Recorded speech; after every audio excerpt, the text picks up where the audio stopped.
هاي ساتين ما في عندي هاي اسكورما وهلا في عايز هما ها مركا ما أنت وحالي ما نوجر ما أنت وحالي ما بل سوق أنا غير حلو سوق أنا حلو حلو مركا وحالي ما نوجر وحالي ما نتوقين جماعات كستو يو قلق كستو سعودي ملك أنا نتوقين سوني كان ما أنا نتوقع نسكاك فرينا وحولاي نقول سيب توقع سكاك فرينا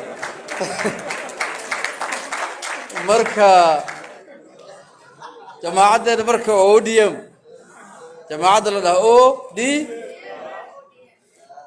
بلكو علي بل أو سوديم ما جماعة أوديم مركا توقع هذا واني كانوي توقع ساك شلا وحود هاي وحان تجينا وجر وأنا ويدي وحان كوري محاك الرادين وحوري وحان رباطتك إن لصوت الشذا وأن لصوت الشذا أنت لابع عصب قادر طواكي أرسلوا هذه مقت أرسلوا سوكو سفر ما أرسلوا دق مركو حسوا كسر نقطة مركو صون نقطة مركو حوري السياسة دي كي يكون سابسدات أنت عم باللابين وحندولا يدتك متقنا أوديم زون إذا لا تشهد أو ويدية عندها محا نوتلة تلذين ما توان دقيسة نور كوان مقال مجموعة وزير مكو من اللي كنا فكري expert يا ODM inapatikana huko Nairobi peke yake. Nimegundua kuna experts hapa chini. Tena kuna experts kali sana hapa kwa grassroots.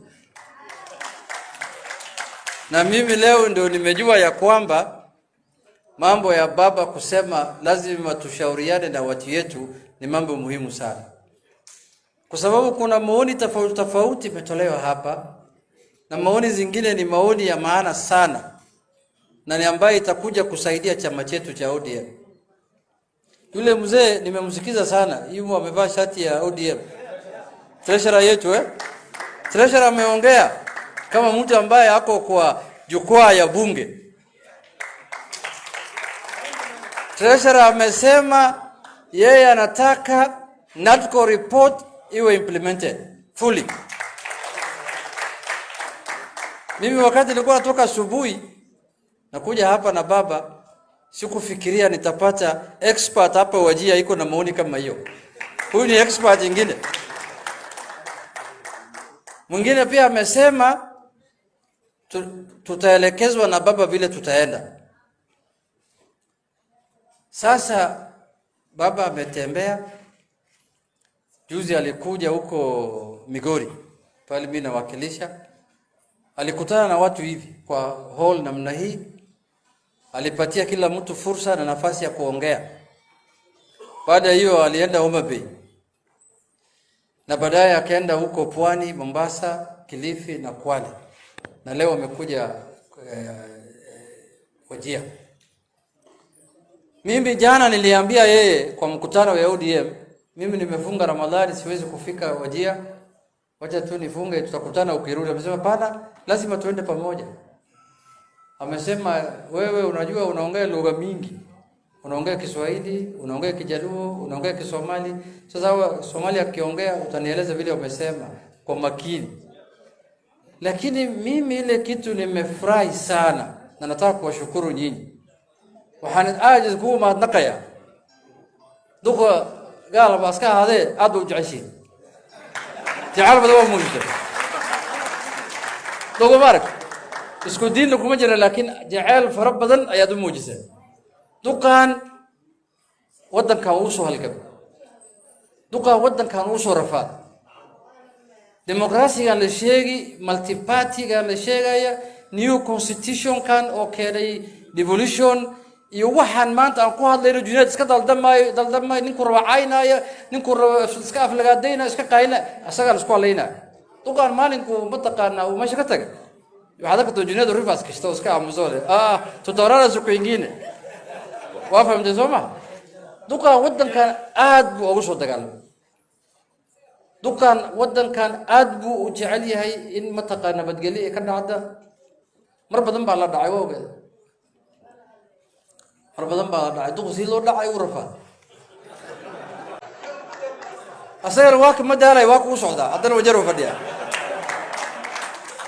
وحول أردا يحاول إنه الشعب وحول لو قبض تصاصبه هديك اللي كان أو دعدا جوات سديت سنو مرايا سومالد waxay tiraha 70 sano ninkii gaaro waxa dadkii waxay ku jiraan ilaahay uu naxariisto 80 ninkii gaaro waa dadkii ilaahay ka xishoodo way ilaahay oo ka xishoom wuxuu leeyahay bismillaah khayr kam wala ilaahay meel fi cadig tira 80 ku jira duqa arkaysa laakiin wali warday wuxuu leeyahay dadkii Kenyaanka waa inay helaan xaqood wuxuu leeyahay horta ilaahay u bari inuu ilaahay soo islaamay wala shahaadadu ilaahay u qabto ilaahay soo islaamay janno ku galo bari ilaahay islaamay faataxada uu kaalmay horta adduunyo dibkeeda uu soo maray aakhir wax kale ugu darsamay bal faataxada mar inuu ilaahay islaamay sidaas ma nin 9 sano jeel gal 9 sano adii maalin jeel ku dhex jiri kartaa dan asaga uu leeyahay jeel ma gal dan guud uu leeyahay wadanka waa in xorriyad laga helo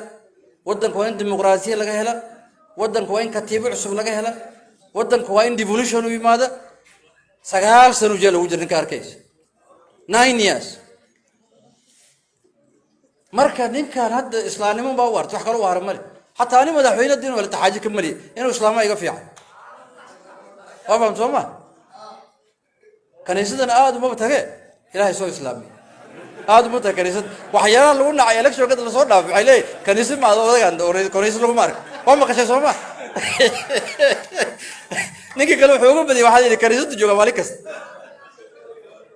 marka waxa yeelayna odayga waa si fiican soo dhaweyseen ra'yigiina uu dhageystay anigana waxaan aaminsanahay wixii ra'yi dhiibateen inuu ku dhaqan doono wixii ra'yi u dhiibateen ayuu raaci doona insha Allah bidnillah alkarim aad ba masanti your excellency nimeambia ndugu zangu hapa ya kwamba umesikia maoni yao una bado kesho unaelekea Kisii na Narok then baada hiyo utafanya uamuzi kichama ya ODM na utafanya uamuzi kulingana kwa njia ambayo itakuja kusaidia na kupeleka wananchi ya Kenya mbele.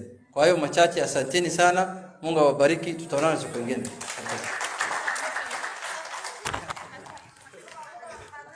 Waa maqashaan Soma? Warkaan waa dhamaaday Soma? Gavanihii Wajir County ayaan soo dhaweynaynaa. Your Excellency Ahmed Abdullahi, karibu. Useme moja mbili tatu.